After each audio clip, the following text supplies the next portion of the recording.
Okay, but I know you're gonna hate me for this, but because you're a Mhm. stand-up comedian, please tell a joke. I All right. remember Thank you you for the told me interview. to. I'll be closing this off now. I know. I remember you told me to especially not do that. Exactly. So, yeah, no, well, seeing that you do not want to tell me a joke now, please tell me about the right of the highway, just of the highway series you just started. Why did you start that? Well, let me begin like a politician and say, hello, Yaku, and thank you for that question, and hello to the listeners. Just Off the Highway came about in 2020 when we were locked down and all avenues of live performance had been closed off. And several of the major comedy clubs actually closed. And so I was going a little bit stir crazy at home.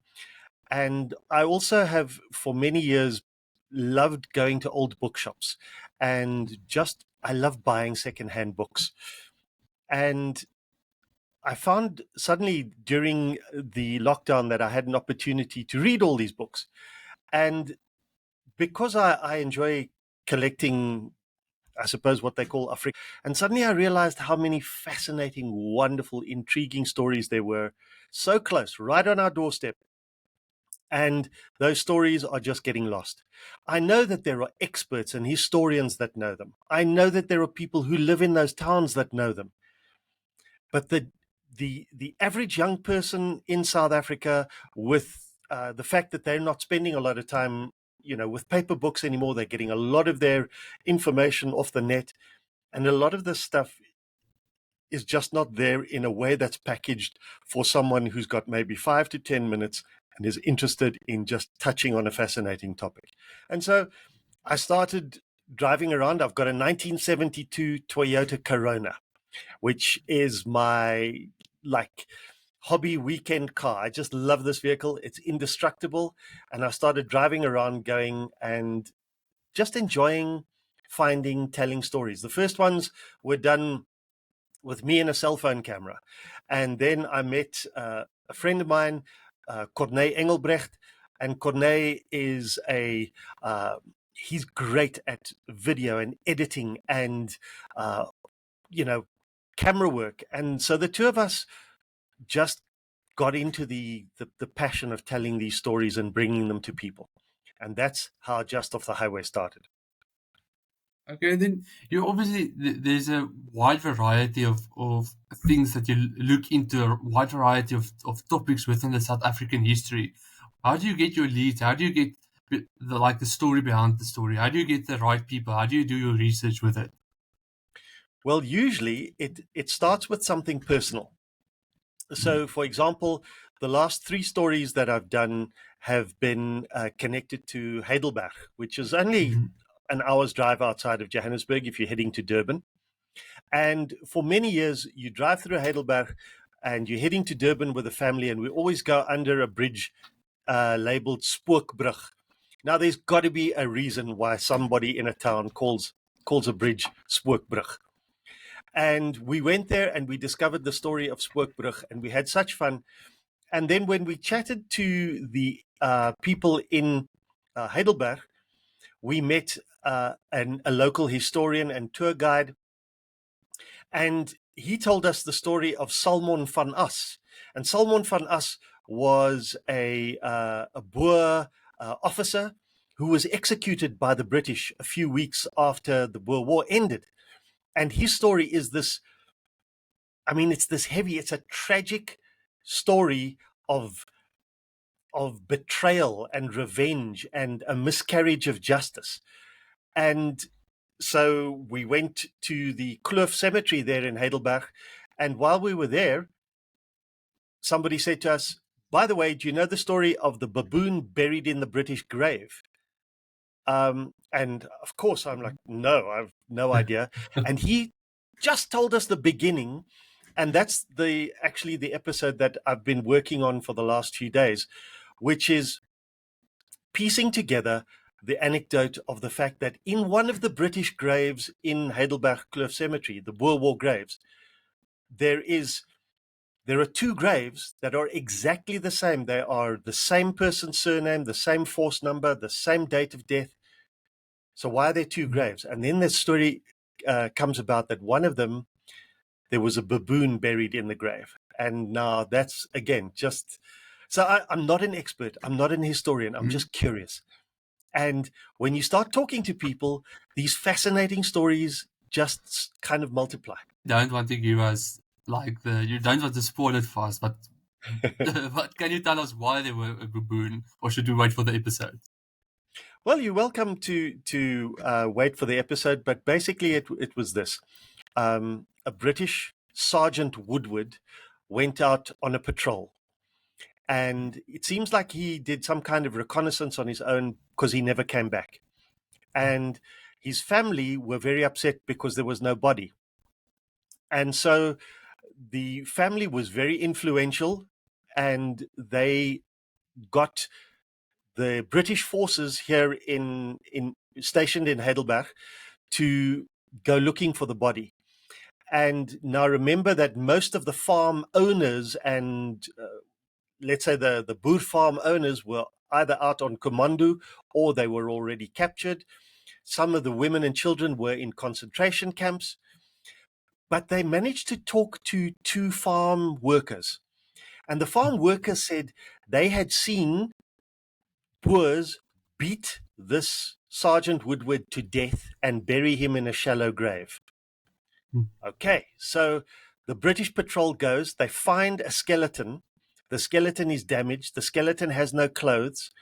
But from the story, they decide that this is the body of Sergeant Van Us. Not Sergeant Van Us, Sergeant Woodward.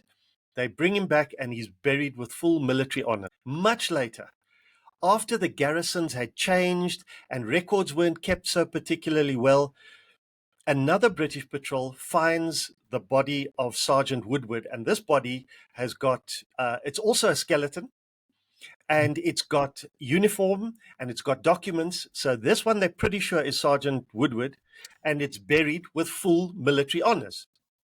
Again. So now there are two graves.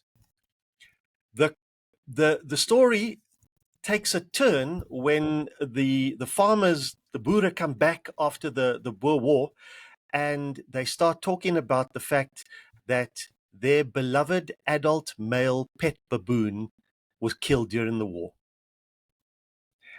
And people start putting two and two together, and there is actually documents that date back to the 1940s where somebody wrote that they believed that one of those graves has got a baboon skeleton. So I looked on Google and I thought, how big can a baboon be? Well, it turns out that a baboon can actually be 1.5 meters tall. And if it was beaten or battered, it might actually look close enough. Imagine the bunch of British soldiers. They're not familiar with baboons. It's possible. But I think the most important thing in this story is also to think that in every war, some troops go missing, some soldiers die, and there may be a human in that grave. And so I believe that every grave should be treated with respect. And although it's an intriguing story, and we'll never know this, everybody who knows the truth has passed on. But those kinds of stories, I mean, I've mentioned 3 now that are in Heidelberg, and they're 60 k's outside of Joburg. And the people in Heidelberg are friendly, and you can get good coffee and good breakfast. And it's just, that's the kind of stuff I'm really enjoying. Now, the last question about this story that I want to ask now is, Yeah. will you be able to kind of go to the graves and dig out the graves? Is it marked that good? Will you be able to do something like that? If you go to Heidelberg Kloof Cemetery, all the Boer War graves, daar is 'n so 'n tipe van 'n helde akker, where someone from us and some of the prominent Boer heroes are buried. And then right next door are the British graves. They are impeccably maintained, and Mm. you can go there and you can see exactly who is buried where, and it's actually a very moving and very emotional thing to do, is to whatever your ancestry and connection is, real people died and real people suffered. There are also monuments in that graveyard to the children who died in the concentration camps. And when you see that list of names, you realize how real it is. And that's it's something that anybody can do. Okay. And okay, that's actually like kind of deep. So let me go into the another deep question I have for you, and that is when we've talked the previous time, you say you'd like the kind of all of the, I would say, the communities in South Africa, all of the cultures to get to know each other a bit better and to know that uh, in South Africa, nobody's actually separate from each other. We're all combined. We're all part of one South Africa, one like common ancestry, some kind of common history that we're all sharing. But please tell me more about that. Yeah, I think that everybody has a right to their stories, to their memories, to their family ancestry. And I don't think one person's story has to cancel another person's out. Mm, Experiences can lie in parallel, and they can they can exist, and they can really grow. The the value can be added by just not learning the stories again, but just being curious about one another again.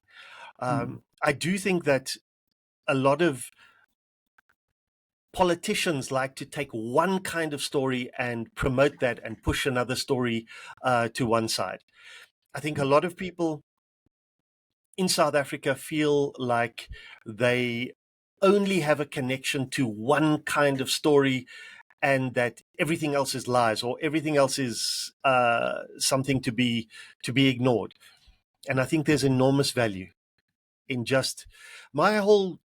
One of the first stories, and excuse me if I get too too serious here. I know you asked about mm. jokes, um, but out near Wolmaranstad, Taung, that area, there's the famous fossil, the Taung, died many thousands of years ago. But what makes this little skeleton special is this is the first recorded early primitive kind of human that walked on its hind legs.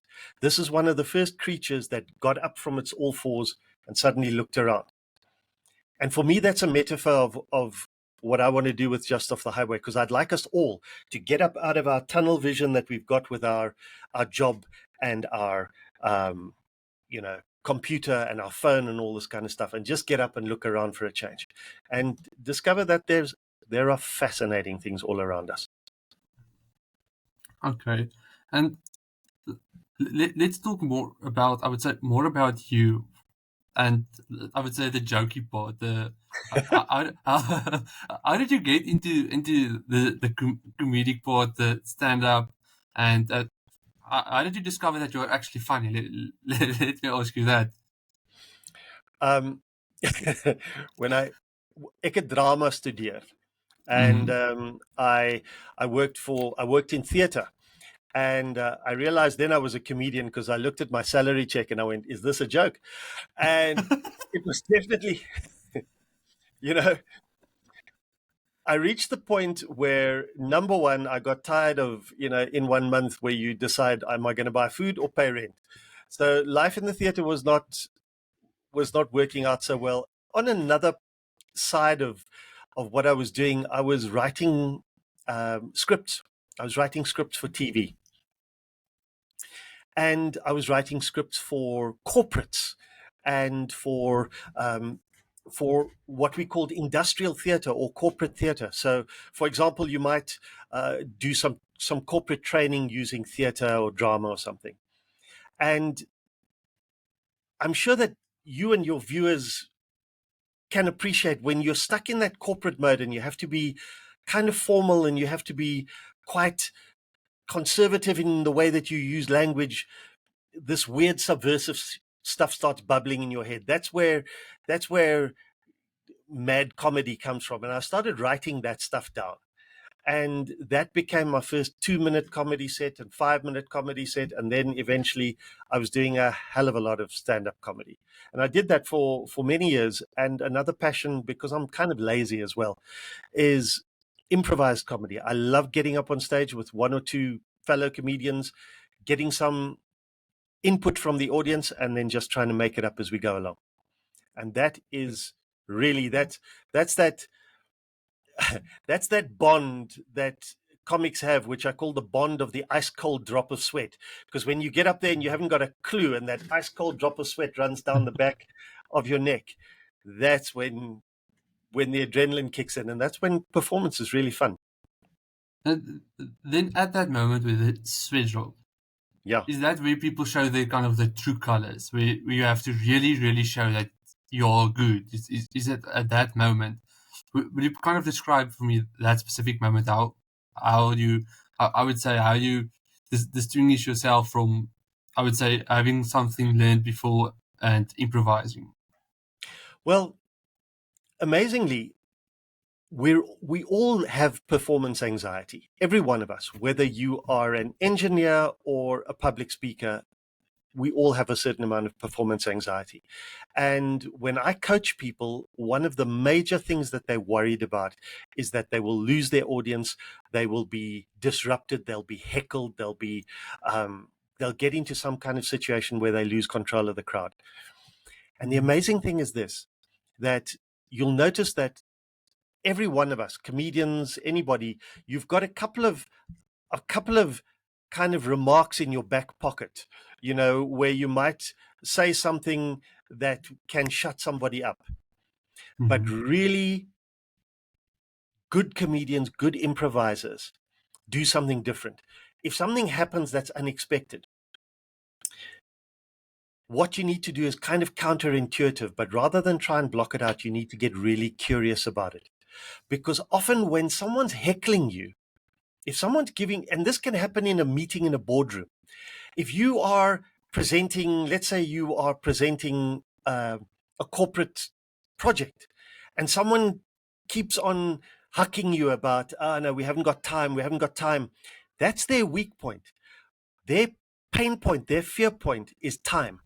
So what you need to do is to get curious about what's bugging them. If you're on stage telling a joke and somebody starts suddenly responding, you've nailed them by accident, maybe, on something that really bugs them. Sometimes I've had it, for example, where in South Africa I might be mentioning crime, and I'd said, we all have experienced crime. We know what it's like.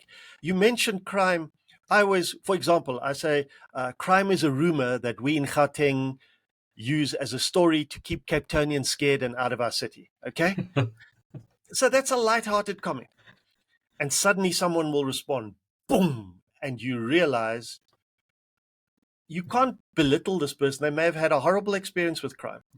But now you've got to get a situation, because comedy is also not therapy.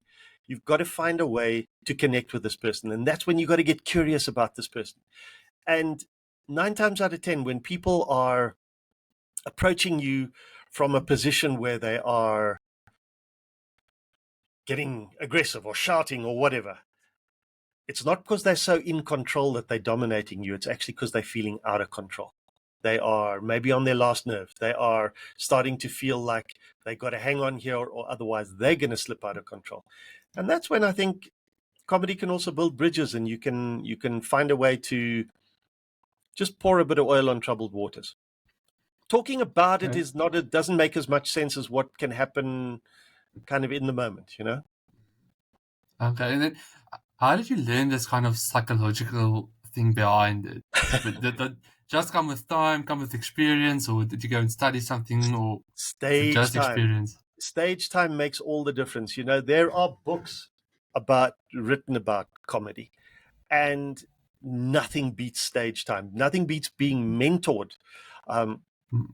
I was very privileged when I started doing comedy. There were comedy legends like Mel Miller, Joe Parker, Tony Stewart, guys who are much older than me, but they were generous with their time and generous with their with their mentorship.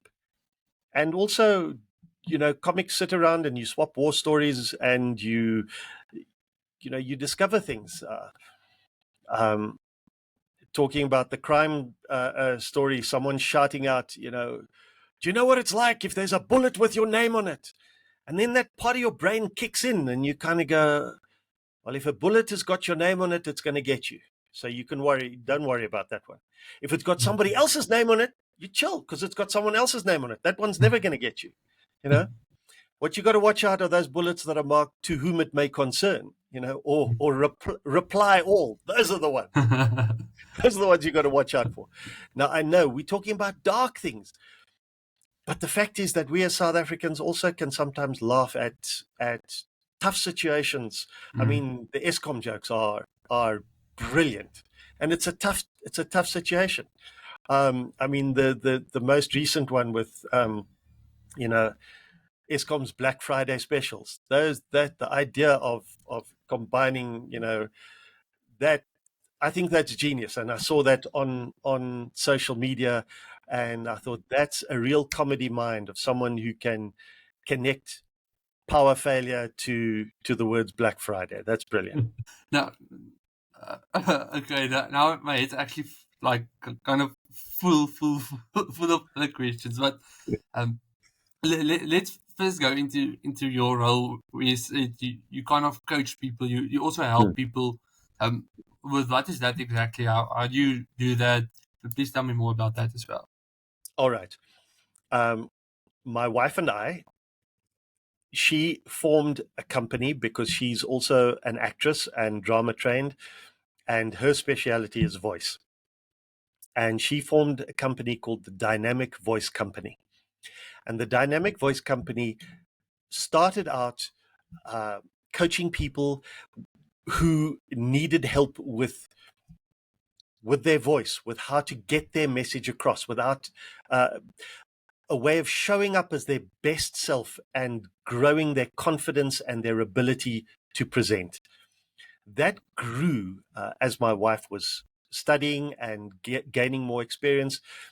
It grew into strategy coaching, and the Dynamic Voice Company is a company that looks at a number of those skills. I started working with my wife and then eventually for my wife because when I was doing corporate comedy and doing improv, very often a corporate client will come up to me and go, "You guys can think on your feet. I want you to come and coach my people on how to be spontaneous, how to think on their feet, how to be creative." And that's the side that I handle, which is working with people and unlocking creativity in corporates. And often people will think about creativity as the opposite of work, or they'll think of play as the opposite of work.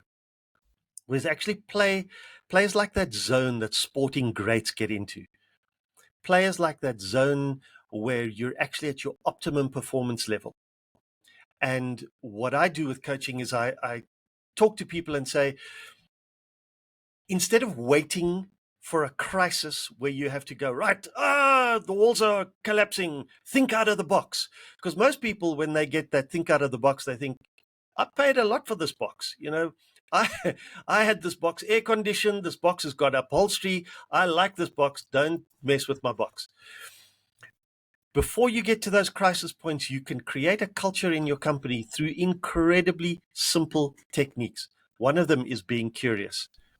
Another one is just being present in the moment, because you can give people very simple techniques so that they don't have to sit there thinking about, you know, what were the 18 chapters I learned in my university course. Give them simple things, that practical things, because to me it always boils down to action. I'm not hung up on theory. The theory of how we're going to win the 100 meters gold medal is run 9.68 seconds. But that theory doesn't get us anywhere. It's what we do every day that makes a difference. And that's the same in every part of how we live. And so that's the kind of coaching that I try to do with people. Also, I I believe in getting small groups of people together and working through something, because a motivational speaker who gets up on stage and talks to 10,000 people. Great. Everybody goes, woohoo. And then they leave and they do exactly what they've always been doing. You get people together, get them working together. And again, that's when you get this wonderful interaction between groups of and individuals in South Africa, and you see how much we have in common and how much we can actually work together. Okay, so you've mentioned about thinking on your feet, being spontaneous, Yeah, in especially in difficult situations. So that is definitely something that you can coach people. It's not something they're born with or without. It's something that they can learn. They absolutely. can. Okay, so someone approaches you, say they want to like think better on their feet, be more spontaneous, um, that kind of thing. You can definitely help them with it. You can definitely coach them and improve it. So that's definitely the case. Well, obviously not everybody, but that is the case with this. I notice with my kids that at school they are being streamed into, okay, you're good at maths or you're good at sport or you're the artistic one. I don't believe in that. I believe that part of our job as adults is to rediscover enormous amounts skill and talent and expertise that we had when we were free as kids, that we simply have to exercise that muscle again, and then you can use that muscle. You can leverage creativity, even if you're an accountant. Now, I know that creative accounting is not maybe that means something different, but I'm saying that creative thinkers who are able to do any job, there's that. Do you remember that movie Apollo 13, where the astronauts are stuck halfway to the moon and they are being poisoned by the fact that there's too much carbon dioxide in the air, in their little capsule. And those NASA engineers have to come up with a creative solution to keep those astronauts alive. And there's a scene in that movie which I absolutely love, because the engineers get together and they dump out on the table everything that's in that capsule, and they have to figure out how to build an oxygen filter. And true story, they actually used one of the astronauts' socks in this process. I mean, if you got to breathe somebody's 4-day-old sock, but it keeps you alive, that's what works. That's what makes a difference. And only creative thinking gets situations like that. I I mean, you've seen, just as in the process of setting up this interview, how I struggle with with technology. Okay, so technology and I are not friends. I don't believe in artificial intelligence or technology replacing us. I think we are pretty crap at being machines. We're still pretty good at being humans, and humans. No, that human interaction is kind of like the highest compliment that you can pay people. If you are, if you are an entry level customer in any organization, you get the automated voice. Then you reach the point where maybe the call center will talk to you. Then you get to the point where, okay, you can sometimes make an appointment to see somebody. But real money and real power, they get the private banker, the personal doctor, the personal accountant, all of those kinds of stuff. And what we can do with any one of our clients, or the people that we meet, with our spouse, with our kids, is make that personal connection. Get up like that little town child, look around you, make a connection. Sorry, I'm starting to ramble now, so maybe you should just ask me another question. No, it's fine. You can continue on that path. Uh, you said that people are placed into boxes, and not only you said that's actually what's starting to happen. And a lot of people just think inside their own box, and they are placed in boxes. Say, okay, this is you. That's what you're going to do. Where do you think this starts, and how do you think people can counter that? Okay, I do think that first of all, that process of placing someone in a box never works completely, because I'm sure you've met people who are they're so professional, but then they got that dry, subversive sense of humor. That's the human escaping the box all the time. um, humans are messy. many years ago, this truly happened. We were working at the old Staatstheater in Pretoria, and it was a particular evening where the drama people, the ballet people, the orchestra, the opera, all arrived to do shows. And somebody, one of the security people, had gone off with the keys, and the only door that was open was the backstage door. So you can imagine the chaos of all of these actors and orchestra people and then audience members trying to get in, and the only door that's open. And those guys, those security guys, and I don't know if you were ever at the old Staatstheater, the ushers used to wear these kind of brown crimpoline suits, and they were completely flabbergasted and struggling, overwhelmed by this. And one of them lost their temper, and they turned around to this group of people and they went, "This place would work so much better if it wasn't for you people." And you think about it, what is a theater if not set up to be about people? And sometimes systems are set up and we forget that the systems were there to serve the people. And I think this idea of placing people in boxes, I think every one of our schools, most schools, are there to serve children. And yet, if you can take a kid and put them in a nice manageable box, they're easier to control. I think a lot of kids that are labeled as unruly or naughty or whatever, they've been placed in boxes. Nowadays, you get people who are diagnosed with certain things and given medication.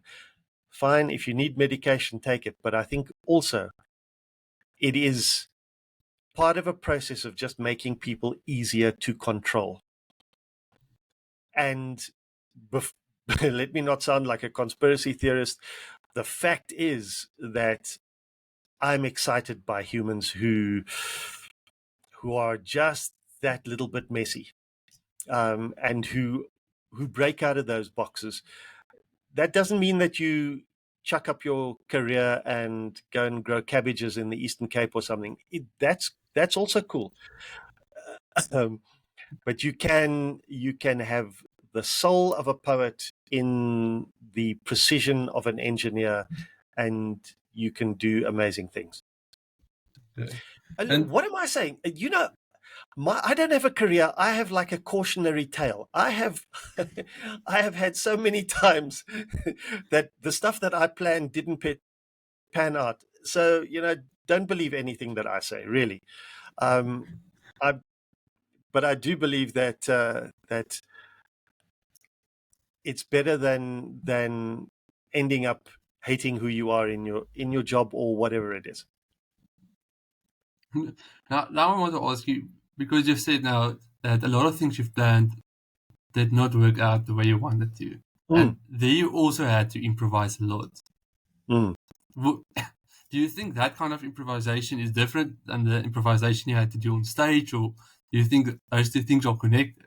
Well, that's interesting in that I think I'm going to try and find a way to say this that doesn't sound too esoteric. But my genuine belief is that we as humans were created to create. Where we were created to add something. And when I was studying drama and as a young actor working for the old Performing Arts Council of the Transvaal, I thought that my life was going to be about doing theatre. What I've discovered is that in those days, nobody knew that there was ever going to be such a thing as YouTube, for example. And when theaters are not available anymore, you find another place. When TV is, let's face it, TV is often driven by money. And the kinds of stories that I've done are not the kinds of stories that are commercial and have an automatic profit margin. So okay, if there are gatekeepers who count profit that won't let me do it, then I'll find another way to do it. If I can't, I'd love to have a trailer and a personal hairstylist, and I would love to travel around the world, like these huge BBC productions where they go and tell stories. Oh man, give me a film crew and a first class airline ticket. I'll do some stories for you. But those doors are closed. So you find another way. Because Mm, again, sounding esoteric, I think some stories want to be told.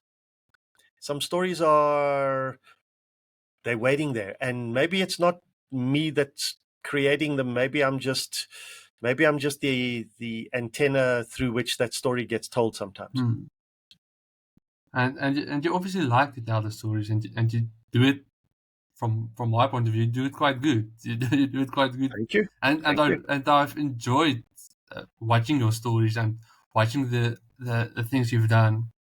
And I think on this note, please tell me where people can see your stories, see the work you are doing, reach out to you, maybe contact you. Yeah, please tell me about all of that platforms. Okay.